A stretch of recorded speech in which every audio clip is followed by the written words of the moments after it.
पसंद के अनुसार बैठ सकता था, इसीलिए मेज की रचनाएं अलग अलग थी। कुछ तालिकाओं में 2 महिलाएं और 1 पुरुष था, दूसरे में 2 पुरुष और 1 महिला या एक ही लिंग के 3 लोग थे। सम्राट जैसे कुछ लोग अकेले बैठे हुए थे। हालांकि वो व्यवस्थित मेज अभी भी खाली था, क्योंकि अतिथि का आगमन होना बाकी था।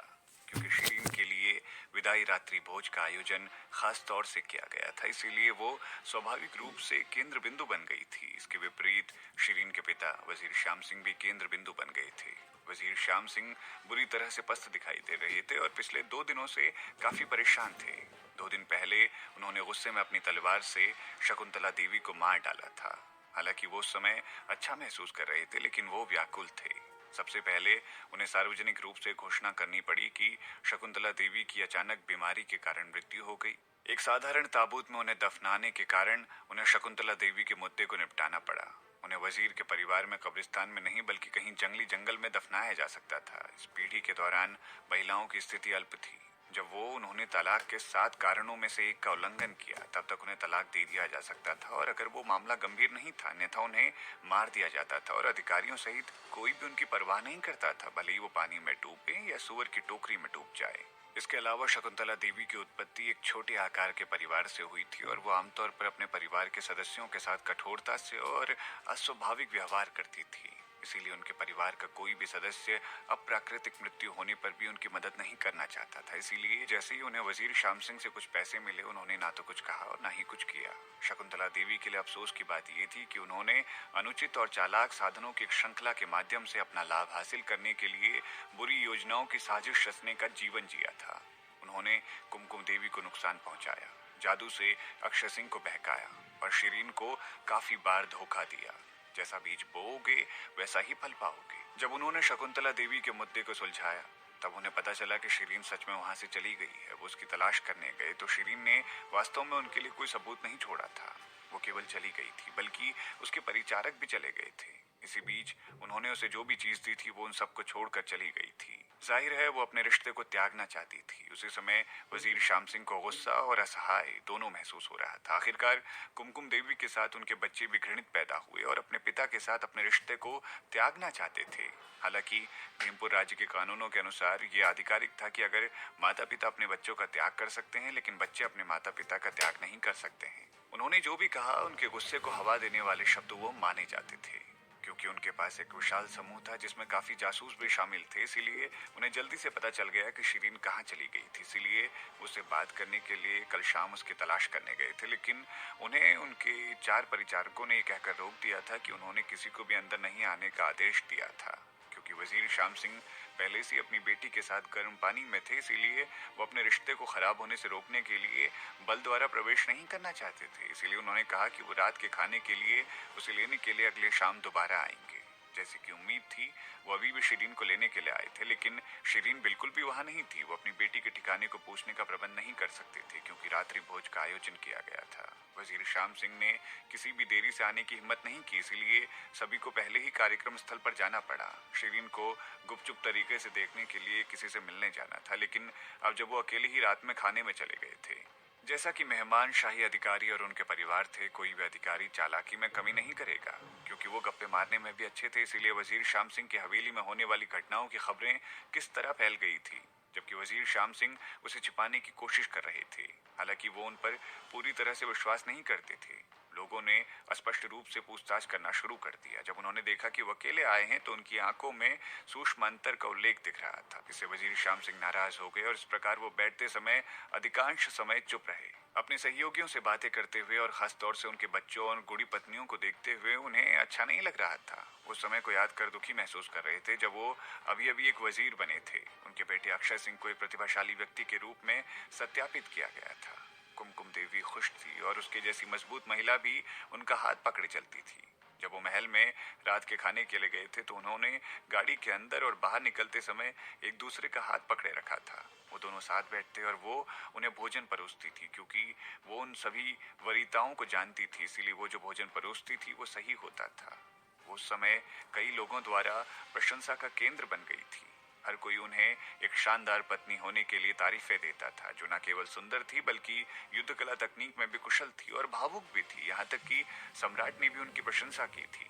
उस समय हर दिन वो भाग्यशाली महसूस करते थे क्योंकि कुमकुम देवी पूरी तरह से उनके प्यार में थी।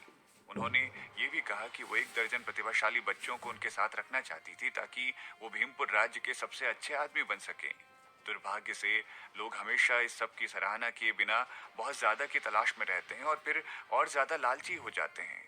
जब वो प्यार में थे तो उन्होंने भी तथाकथित सभी पुरुषों वाली बीमारी का सामना किया क्योंकि उन्होंने अपने सहयोगियों की कई संगीनों की प्रशंसा करना शुरू कर दी थी। इसीलिए शकुंतला देवी के लिए उनके जीवन में प्रवेश करने का अवसर मिल गया था। दिन के अंत में वो खुद को एक दूजे से मिलाने में कामयाब रहे, लेकिन उन्होंने अपने सबसे महत्वपूर्ण व्यक्ति को खो दिया। वो शकुंतला देवी के साथ साथ अपनी अन्य पत्नियों के प्रति दयालु थे, लेकिन उनके प्रति उन्हें जो कुछ भी था वो सिर्फ उनकी शारीरिक इच्छा को पूरा करना था, स्नेह नहीं। इसके अलावा भले ही शकुंतला देवी एक बुद्धिमान व्यक्ति की तरह दिखती थी, लेकिन वो एक अच्छे परिवार की महिलाओं की तुलना में कम समझदार थी। जब वो उनके साथ बाहर जाती थी तो वो खुद को बेवकूफ बना लेती थी। हालांकि बाद में उन्होंने बेहतर होना सीख लिया था, लेकिन वो सिर्फ एक साधारण महिला की तरह दिखती थी और बिल्कुल भी तेजस्वी नहीं थी। वो अब उस गर्मजोशी और धड़कन को महसूस नहीं कर पा रहे थे जो उनके पास तब थी जब वो कुमकुम देवी के साथ थे। लोगों को हमेशा हारने के बाद ही दूसरों के महत्व का एहसास होता है। दुर्भाग्य से अब वहां से कोई वापसी नहीं थी, भले ही वो पछतावा कर लें जो भी उन्होंने किया था। वजीर जी, आपकी बेटी के विदाई समारोह का आयोजन करने के लिए महामहिम को सम्मानित किया जाना चाहिए, एक अधिकारी ने ईर्ष्या से कहा। ये महामहिम की दया है, मेरा वशीकरण नहीं, वजीर श्याम सिंह ने बस जवाब दे दिया। महामहिम ये आपके लिए नहीं कर रहे थे, लेकिन प्रभु के लिए कर रहे थे। वजीर श्याम सिंह, आपको इसे समझना होगा, किसी ने छेड़ा। वजीर श्याम सिंह गुस्से में थे। ओ हाँ, आपकी बेटी आपके साथ क्यों नहीं आ रही है? ये वास्तव में एक अच्छा मौका था उसे सब दिखाने का, सबसे मिलाने का। वजीर श्याम सिंह संचार में अच्छे नहीं थे, इसीलिए उन्होंने हकलाना शुरू कर दिया। किसी ने फिर से चिढ़ाया। वास्तव में आपको उसे पहले दिखा लेना चाहिए था ये सब। शायद महामहिम आपको पुरस्कार देते और आप वजीरों के वजीर बन सकते थे। जब तक कोई शाही अदालत में गिरोह बनाता तब तक उसके कई दुश्मन भी बन जाते हैं। इसके अलावा वजीर श्याम सिंह एक सैनिक थे जो युद्ध में अग्रणी सेनाओं में अच्छे थे, लेकिन शाही अदालत में बहस नहीं कर पाते थे, इसीलिए वो ज्यादातर समय हकलाते थे। जैसे जैसे लोगों को मौका मिलता गया वो भड़कने लगे और चिढ़ने लगे और उनको गुस्सा आ गया। वो उनके चेहरे पर मुक्का मारना चाहते थे, लेकिन वो केवल सहन कर सकते थे क्योंकि वो जानते थे कि वो शाही अदालत के अधिकारियों में से किसी को भी चोट नहीं पहुंचा सकते थे, क्योंकि वो चतुर नहीं थे और लोगों के साथ व्यवहार करते समय वो काफी सीधे साधे थे। उनके गिरोह में उनके असल दोस्त कोई नहीं थे। जब उनके दोस्तों ने देखा तो उन्हें घेर लिया गया है तो उन्होंने उसे मजाक के रूप में माना और कुछ ने स्थिति का लाभ भी उठाया। जब भवन बहुत शोर शराबे से भर गया तो बाहर से एक आवाज आती है कि मुकुट राजकुमार महादेव प्रताप सिंह, 8वें राजकुमार भूदेव सिंह और 4थे राजकुमार भीम सिंह पहुंच गए हैं। लोगों ने अपने सम्मान का भुगतान किया और तीनों राजकुमारों को अपनी मेज पर बैठने से पहले इंतजार किया।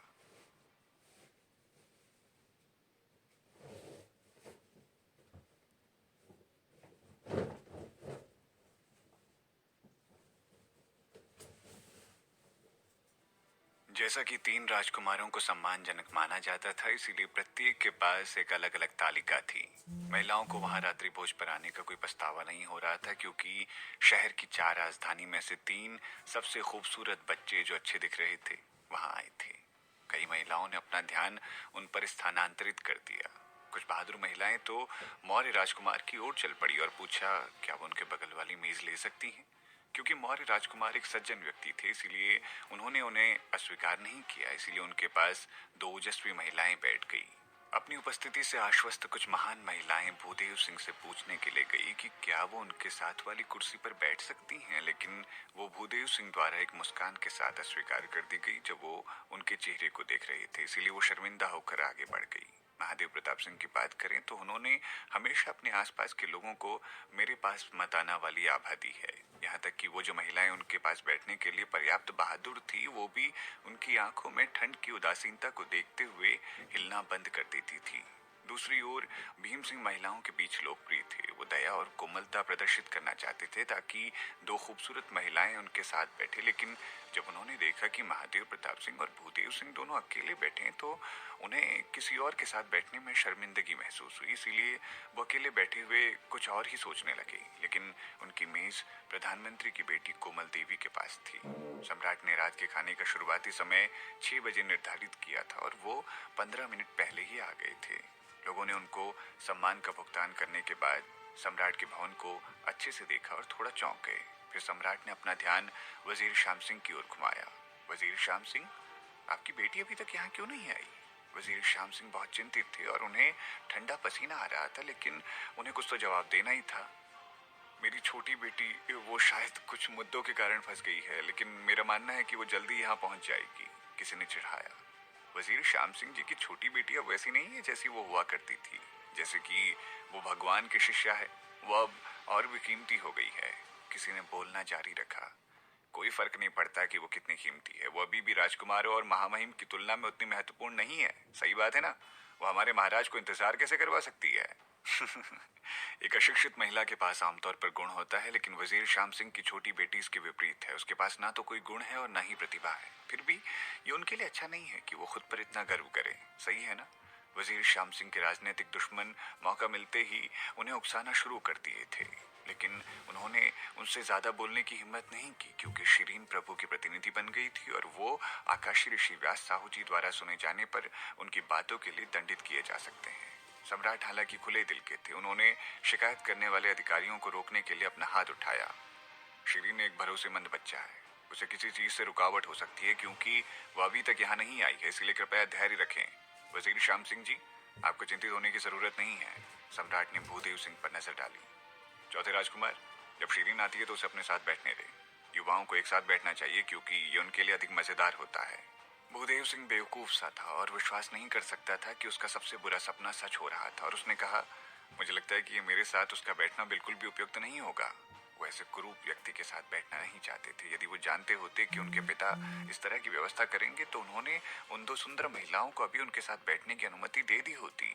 उन्हें ऐसा न करने पर पछतावा हो रहा था। सम्राट हैरान हो गए, क्योंकि उन्होंने उम्मीद नहीं की थी कि उनका बेटा उनके चेहरे से ऐसा कहेगा।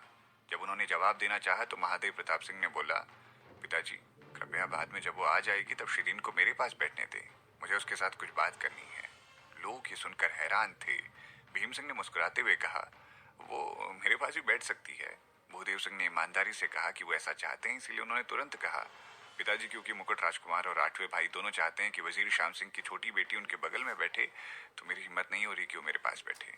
लोगों ने फुसफुसाना जारी रखा। मुकुट राजकुमार का गिरोह खुद को रोक नहीं सका और अपने गुरु की प्रशंसा करता रहा, जो लोगों की उपस्थिति पर ध्यान केंद्रित किए बिना ही प्रतिभा को देखते थे, और इस तरह से एक गुरु संभवतः भविष्य में एक अच्छे सम्राट बनेंगे। इसी बीच चौथे राजकुमार के गिरोह ने चिढ़ाया, मुकुट राजकुमार के दिमाग में किस प्रकार की तानाशाही खुरापात है। मुझे डर है कि मुकुट राजकुमार शिष्टाचार के लिए अपनी भूख खो देंगे और उनके पास फूलों की बजाय केवल घास रह जाएगी। जो कुछ उन्होंने कहा वो वास्तव में एक बदसूरत व्यक्ति के रूप में शिरीन की आलोचना करने का एक रूपक था। वजीर श्याम सिंह ये सुनकर दुखी थे और वो अब मदद नहीं कर सके और कह पड़े, कृपया विनम्र रहें। जब आप बोलते हैं तो मेरी छोटी बेटी ने इस छोटे से 6 महीनों में बहुत सुधार लाया है। लोग उनकी बातें सुनकर हंस पड़े। वजीर श्याम सिंह, मुझे सच बोलने की अनुमति दें। हर कोई निश्चित है कि आपकी बेटी वास्तव में प्रतिभाशाली है, लेकिन उसकी उपस्थिति के लिए किसी ने भीम सिंह से पूछा, जो पिछले कुछ वक्त से शिरीन के करीब थे, आठवें राजकुमार, आपने हाल ही में शिरीन को देखा होगा ना, क्या वो बदल गई है? महादेव प्रताप सिंह ने एक बेहुदा सी मुस्कान दी, लेकिन उन्होंने सीधे जवाब नहीं दिया। आप एक बार उनको आने दें, उसके बाद आपको पता चल जाएगा। अब इसके बारे में बहस करने की क्या बात है? उसी समय कोई बाहर से चीखता हुआ कहता है, भगवान की शिष्या आ गई है। मुख्य अतिथि आखिरकार आ गई थी। आंखों के कई जोड़े दरवाजे की ओर मुड़ गए। एक शाही नौकरानी के मार्गदर्शन के साथ एक युवा लड़की धीरे से चलते हुए आई। फिर सब लोग दंग रह गए। एक युवा महिला जो एक हल्के लाल रंग की पोशाक पहने हुए थी और एक सुंदर आकृति के साथ लंबी दिखती थी। पतली और लंबी भौहें थी, थोड़ी घुमावदार आंखें थी। उसकी आंखें गहरी काली थी, जाली नाक, सुंदर आकृति और नाजुक लाल होठ जिससे उसका रंग हल्का हो जाता था। वो थोड़ा अपने होठों को शुद्ध करती है। उसकी कमर तक लंबे काले बाल बिल्कुल नीचे लटक रहे थे और उसके माथे पर नीलम का गहना झिलमिला रहा था। उसके पास एक ठंडी और उदासीन आभा थी, जो आसपास के तापमान को ठंडा करने के लिए काफी और गर्म वातावरण को ठंडा कर सकती थी। वो वास्तव में सुंदर और सरल थी। वो ठंडी आभा वाली भी थी, जैसे म्यान में छिपी सुप्रसिद्ध तलवार। महिलाओं में एक प्रधानमंत्री की बेटी कोमल देवी थी, जो भवन में सबसे खूबसूरत महिला थी। लेकिन जब इस युवा महिला ने प्रवेश किया तो कोई उसे घास नहीं डाल रहा था। क्या वो शिरीन थी, वो जो एक कुरूप व्यक्ति होने के लिए जानी जाती थी? अविश्वसनीय। ये केवल 6 महीने ही थे और उसने अपने आप को बहुत बदल दिया था। कुछ लोग यकीन नहीं कर सकते थे, लेकिन उसकी तरफ देखकर सोच रहे थे कि क्या वो असली मुख्य किरदार है या अभी तक वो नहीं आई है। अच्छी दृष्टि रखने वाले लोगों ने महसूस किया कि युवती वास्तव में उस लड़की के समान दिखती है जो खुले स्वप्न मैदान में थी, जबकि अन्य लोगों ने उसके माथे पर कुछ अस्पष्ट लाल धब्बे देखे थे जो कि सावधानी पूर्वक अवलोकन के बिना देखना मुश्किल थे। उनकी चमकीली और हैरान आंखों से घूरते हुए शिरीन दोनों पक्षों की ओर देखे बिना बीच में चलती गई और उसने सम्राट को सम्मान देते हुए कहा, महामहिम, शिरीन को देर हो गई, कृपया मुझे क्षमा करें। क्योंकि वो भगवान के शिष्य थी, इसीलिए उसने सम्राट के प्रति गहरा सम्मान करने के बजाय प्रथागत सम्मान भी वो दे सकती थी। सम्राट ने भी आंखें चमका ली, लेकिन एक जटिल भावना उनकी आंखों में छलक रही थी। वर्तमान शिरीन एक खूबसूरत प्रतिमा की तरह चमक रही थी। उसने खुरदुरी बाहरी सतह को हटाने के बाद सभी का ध्यान आकर्षित कर लिया था। वो सिर्फ बदली ही नहीं थी, बल्कि एक और व्यक्ति बन गई थी। इससे भी महत्वपूर्ण बात, वो कुमकुम देवी की तरह 40 से 50% तक दिखती थी और उसकी भौहें काफी समान थी। सम्राट वास्तव में उसके प्रति दयालु थे। तभी उन्होंने कहा, नहीं, आपको देर नहीं हुई है, वास्तव में आप बस समय पर हैं। वो वास्तव में समय पर पहुंची थी। शिरीन, आप यहाँ बैठ सकती हैं। जब सम्राट ने शिरीन को बैठने के लिए जगह का चयन करना चाहा तो भूदेव सिंह अचानक खड़े हो गए और कहा, पिता, क्या आप मोहतरमा शिरीन को मेरे पास बैठने देंगे? लोग हैरान थे। कुछ लोगों को पहले ही खास तौर से कोमल देवी से घृणा आती दिख रही थी, जो भूदेव सिंह के पास बैठी थी। सम्राट ने भूदेव सिंह पर एक नजर डाली, क्योंकि वो अभी भी उन पर पहले वाली बात के लिए नाराज थे, और उन्होंने कहा, चौथे राजकुमार, मुझे लगा कि आपने कहा था कि आप चाहते थे। इससे पहले कि महामहिम अपनी बात पूरी कर पाते, उससे पहले ही भूदेव सिंह ने झट से कहा, पिताजी, आप मोहतरमा शिरीन को बैठने का इंतजाम करवा सकते हैं ताकि वो मेरी तरफ बैठें। अब आपको अपना दिमाग नहीं बदलना चाहिए। मोहतरमा शिरीन की मौजूदा स्थिति के साथ ये उनके लिए मेरे साथ बैठना ही अधिक उपयुक्त होगा। वो डर गया था कि शिरीन उसे अस्वीकार कर देगी, इसीलिए उसने खुद आगे आकर उसका हाथ पकड़ना चाहा था। शिरीन ने तेजी से और आसानी से पीछे की ओर कदम रखे, इसीलिए भूदेव सिंह उसके कपड़ों को भी नहीं छू सके थे, उनके करीब भी नहीं आ पाए थे, और उनका हाथ पकड़ना तो बहुत दूर की बात है। दुर्भाग्य से वो भीम सिंह की ओर बढ़ती जा रही थी और थोड़ा लड़खड़ा गई और सीधे भीम सिंह के पास बैठ गई। भीम सिंह ने उसे अपनी बाह से पकड़ लिया था और मुस्कुराते हुए कहा, मोहतरमा शिरीन, यहाँ आने के लिए धन्यवाद। कृपया ये कुर्सी लें। उसकी हथेली गर्म थी और इससे उसकी कलाई भी गर्म हो गई थी। शिरीन ने अपना हाथ शांति से हटा लिया और बदले में मुस्कुराई और कहा, धन्यवाद। वो थोड़ा चौंक गई थी, क्योंकि वो वहां बैठना नहीं चाहती थी। वो बस गलती से मेज के कोने पर टकरा गई थी और लड़खड़ा गई। अगर वो नीचे नहीं बैठती तो वो भीम सिंह की बाहों में गिर जाती। क्या ये एक दुर्घटना थी या ये 8वें राजकुमार की कोई चाल थी? हालांकि उनकी उसे धोखा देने की संभावना इस स्तर पर नहीं थी। आखिरकार वो मोटे तौर पर 8वें राजकुमार की युद्ध कला तकनीक की क्षमता को जानती थी, जो भूदेव सिंह से थोड़ी बेहतर थी, लेकिन महादेव प्रताप सिंह के मुकाबले थोड़ी बेकार थी। तार्किक रूप से उनके पास ऐसी सटीक गणना क्षमता नहीं होनी चाहिए थी। इसके अलावा अपनी युद्ध कला तकनीक क्षमता के साथ वो देख सकती थी क्या उन्होंने उसे गुप्त रूप से किया है। ऐसा लग रहा था कि ये केवल एक संयोग था। भूदेव सिंह उसे पाने की कोशिशों में पूरी तरह से विफल रहे थे। वो परेशान थे, लेकिन अपना गुस्सा नहीं निकाल पा रहे थे। इसीलिए उन्होंने शिरीन पर एक नजर डाली और बलपूर्वक हंसते हुए कहा, तो शिरीन 8वें राजकुमार के पास बैठना चाहती हैं? शिरीन ने मुस्कुराते हुए कहा, इस मेज पर शराब अच्छी है। उसने खुद को एक कप शराब परोसी और एक घूंट पिया। भूदेव सिंह, क्या शराब दोनों जगह पर समान नहीं थी? ये तो बस एक बहाना है। वो गुस्से में थे, लेकिन वो उसे निकाल नहीं सके, इसीलिए उन्होंने अपनी आस्तीन लहराई और अपनी मेज पर वापस आ गए। क्योंकि शिरीन ने सम्राट की व्यवस्था को देखा, वो जान गई थी कि आराम घर पर उसने जो गपशप सुनी थी वो वास्तव में सही थी, कि सम्राट भूदेव सिंह का उसके साथ मेल खिलवाना चाहते थे। फिर वो केवल वही कर सकती थी जो ऐसा होने से रोक सके। यदि उसके पास कोई विकल्प नहीं बचता था तो वो नियोजन का उपयोग करेगी, जो महादेव प्रताप सिंह ने उससे पहले सहमत करवाया था। भीम सिंह की मेज महादेव प्रताप सिंह के बगल में थी, जहां शिरीन बैठी थी। वो उसके बहुत करीब थे। महादेव प्रताप सिंह ने अपने कप के कोने को शिरीन की तरफ बढ़ाते हुए उठाया और शिरीन ने भी अपना कप ऊपर करके जवाब दिया, मुकुट राजकुमार, महादेव प्रताप सिंह हमेशा इतने ठंडे रहते थे कि लोग मुश्किल से उनकी मुस्कान को देख सकते थे। वो अप्रत्याशित रूप से बेहोश करने वाली मुस्कान दे रहे थे, इसीलिए इसने सभी को चौंका दिया था। उसकी उपस्थिति पहले से ही बहुत सुंदर थी, लेकिन जैसे ही वो मुस्कुराए, उन्होंने हर महिला के दिल पर कब्जा कर लिया था जो उन्हें अपना बनाना चाह रही थी। उन महिलाओं को भी अच्छा नहीं लग रहा था। आखिरकार वो महिलाएं शाही दरबार में अधिकारियों की बेटियां थीं। और उनमें से कईयों के पिता वजीर श्याम सिंह से भी ऊंचे स्थान पर थे। इसीलिए जब उन्होंने शिरीन के बारे में सुना, जो न केवल एक बेकार व्यक्ति थी बल्कि बदसूरत भी थी, शिरीन को उनकी राय में मूर्खता और अयोग्यता का प्रतीक माना जाता था। लेकिन वो विश्वास नहीं कर सकती थी कि जिस व्यक्ति को उन्होंने नीचे करके देखा था वो इतना सुधार कर सकती है और उसके पास औषधि कौशल था और वो भगवान की शिष्या भी बन गई। इसीलिए उन्होंने खुद को तसल्ली दी कि वो बदसूरत शिरीन किसी भी आदमी को आकर्षित नहीं कर पाएगी, भले ही वो भगवान की शिष्या हो। इसीलिए जब वो भूदेव सिंह को सम्राट के सुझाव का स्वीकार करते हुए देख रही थी तब वो बहुत खुश हुई। बहरहाल अब जब वो यहाँ आई थी तब शिरीन ने सभी को आकर्षित कर लिया था। इसीलिए उनकी ईर्ष्या की आग और तेजी से बढ़ गई। हालांकि वो भूदेव सिंह के प्रति उनकी प्रतिक्रिया से और अधिक ईर्ष्या करने लगी थी। ये उम्मीद के मुताबिक ही था। आखिरकार भूदेव सिंह महिलाओं के शौकीन थे और उनकी कई दासियां थी। दूसरी ओर महादेव प्रताप सिंह ने कभी भी महिलाओं में कोई दिलचस्पी नहीं दिखाई, फिर भी वो शिरीन की तरफ देखकर मुस्कुरा रहे थे और अपना कप भी उसकी तरफ बढ़ा रहे थे।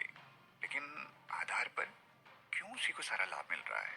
ये महिलाएं शिरीन से बहुत ईर्ष्या करती थी, विशेष रूप से प्रधानमंत्री की बेटी कोमल देवी, जो भूदेव सिंह में रुचि रखती थी। शराब के कुछ कप पीने के बाद उन्होंने भड़कना शुरू कर दिया। मोहतरमा शिरीन, आप महामहिम की देखरेख में अधिक अभिमानी बनने के साथ साथ सुंदर और कीमती हो गई हैं।